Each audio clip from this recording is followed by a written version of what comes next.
l'histoire d'une tristesse sans nom, celle de Mélina Fratolin, cette fillette de 9 ans retrouvée morte hier aux États-Unis.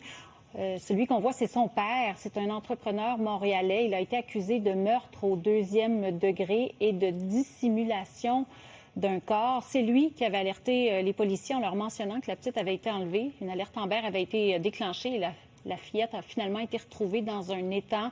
On en discute avec Maître Vicky Powell, avocat criminaliste. Bonjour, Madame Powell. Bonjour, bon matin. Bon matin à vous. Il a plaidé non coupable.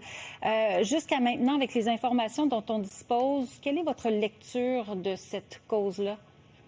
Donc, pour le moment, simplement pour expliquer, c'est une procédure tout à fait normale de plaider non coupable. C'est la façon qu'on fait toujours. C'est simplement pour donner un délai à l'avocat pour lui permettre non seulement de rencontrer le client, mais également de prendre connaissance de la preuve, de s'assurer que tous les documents soient divulgués et ensuite de ça, prendre une position avec le client. Donc, c'est simplement dans le but de protéger les droits et ainsi, après, prendre une position qui est éclairée dans le dossier à la lumière de l'ensemble de la preuve. Selon les informations dont on dispose, il semble que l'homme n'avait pas les moyens de se payer un avocat. Aux États-Unis, c'est comme ici, donc on lui attribue un avocat d'office? Je n'ai aucune idée de quelle façon fonctionne le système d'aide juridique aux États-Unis, mais c'est sûr et certain que cette personne-là va devoir être représentée devant les tribunaux pour s'assurer, là, vu la nature des accusations, qu'elle reçoive une représentation adéquate. C'est probablement un système de duty counsel, un peu comme en Ontario, mais c'est sûr que cette personne-là va devoir éventuellement là, rencontrer un avocat pour parler du dossier.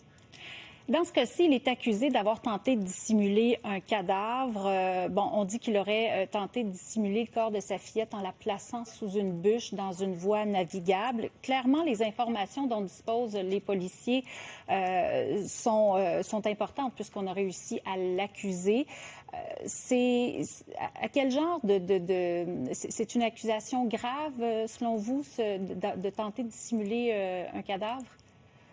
Aux États-Unis, c'est un régime qui est complètement différent du nôtre, mais c'est sûr que cette personne-là fait face à une très longue peine d'incarcération. Pour le moment, il est présumé innocent. Les informations viennent au compte-gouttes, mais c'est sûr que s'il y a eu des arrestations de fait, il y a des éléments importants. Donc, c'est sûr que ça va être à suivre pour voir qu'est-ce qui va sortir de cette enquête-là, mais c'est sûr que cette personne-là s'expose à une importante peine d'incarcération.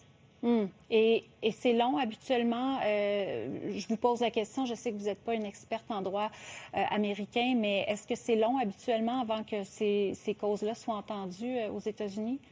Je n'ai aucune idée, malheureusement, des délais aux États-Unis, mais j'aimerais pouvoir vous le dire. C'est sûr que quand c'est des crimes contre la personne, habituellement, ils vont faire en sorte d'y aller le plus rapidement possible. On a pu le voir un peu avec Puff Daddy. Il y a eu des délais qui étaient quand même relativement rapides pour avoir un procès, mais je suis pas experte en droit américain, donc malheureusement, je peux pas savoir dans quel délai cette personne-là va subir un procès et où reconnaîtra sa responsabilité.